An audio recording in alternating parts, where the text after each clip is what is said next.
Mr. President of Turkmenistan, ladies and gentlemen, heads of state and government, Mr. Chairman of the Group of Landlocked Developing Countries, Mr. Secretary General of the United Nations, distinguished guests, I would like to begin by conveying to you the warm and fraternal greetings of the founding fathers of the Alliance of Sahel States, Their Excellencies Captain Ibrahim Traoré, President of the FA, Head of State, Army General Assimi Goïta, President of the Transition, Head of State of the Republic of Mali, President of the AES Confederation, and Army General Abdourahmane Tiani, President of the Republic of Niger, Head of State.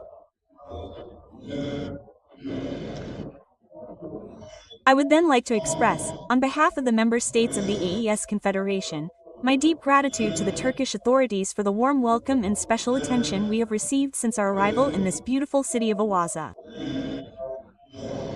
The Confederation of Sahel States, surrounded by 11 neighboring and coastal countries, covers an area of approximately 2,800,000 square kilometers and has a population of approximately 75 million. Most of them are young. It is rich in fertile land, waterways, and energy sources, and is one of the largest reservoirs of mineral resources in the world. However, the three interland states, despite themselves, share many of the challenges common to landlocked developing countries, such as high transportation costs and long delivery times. Despite these difficulties, in recent years, they have been victims of violations of their rights to access the sea and from the sea under false political pretexts. This right, enshrined in several texts such as the 1982 United Nations Convention on the Law of the Sea, known as the Montego-Bay Convention, and the 1965 Convention on Transit Trade of Landlocked States, must be respected, and its violation deserves the firm condemnation of the United Nations. This is the place to thank the Republic of Guinea, the Islamic Republic of Mauritania, and the Togolese Republic for having constantly maintained their solidarity with our countries by keeping their borders open. Confederation A expects the LLDC group to show active solidarity, including by ensuring compliance with international texts and principles. We must therefore mobilize whenever countries, organizations resort to blockades, unilateral coercive measures, and other illegal and illegitimate sanctions as less as possible to enclave, political pressure and destabilization against landlocked developing countries. Mr. President, it is with great hope that the AES Confederation is taking part in this conference, which will allow us to assess the state of implementation of the Vienna Action Program for LLDCs for the decade 2014 to 2024 and to consider promising new prospects.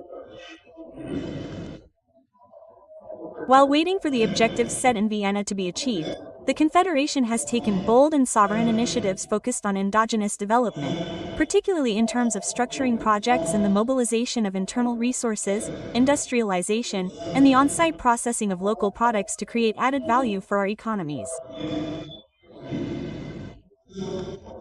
With this in mind, we have placed strategic investment policies in various priority areas such as infrastructure, energy, industrialization, and economic diversification at the heart of our national and confederal priorities.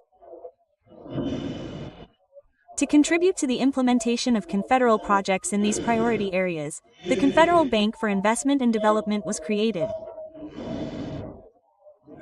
On the security front, our valiant armed forces are successfully combating criminal and obscurantist organizations, as evidenced by the neutralization of many elements, including the leaders of armed terrorist groups, as well as the reduction of several combatants. We once again denounce the multifaceted support provided to these terrorist groups by foreign state sponsors. The President of the AES Confederation believes in a multilateralism for human use, one that makes cooperation and solidarity between peoples a true engine of development. In this regard, we should redouble our efforts to effectively implement the priority areas of action of the Landlocked Developing Countries Action Plan. Furthermore, special attention should be paid to the LLDC in all intergovernmental processes, particularly with regard to the preparation of the United Nations Framework Convention on Cooperation in Tax Matters. With regard to reducing transport costs, transit fees, and facilitating trade, we are convinced that once agreed, this convention will have a definite impact on the mobilization of internal resources. by minimizing tax evasion and other forms of fraud that have plagued the exploitation of our natural resources by multinationals for decades. In the name of this same international solidarity, it is important to work to reduce the vulnerabilities of LLDCs. We would also like to call for a review of the risk rating and assessment criteria applied to the most vulnerable countries so that by 2030, low-income developing countries benefit from effective financing.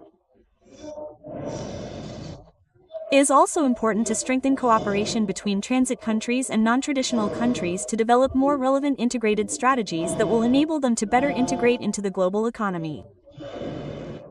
Mr. President, ladies and gentlemen, the Confederation of Sahel States has great confidence in the future and works daily to transform current challenges into immense development opportunities for the benefit of its people.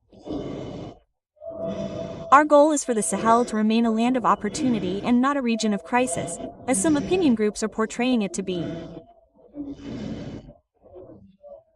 In this perspective, the Confederation A is ready to cooperate with all partners in a balanced and win-win framework, subject to compliance with simple and obvious principles such as respect for the sovereignty of our states, respect for our strategic choices, and taking into account the vital interests of our populations.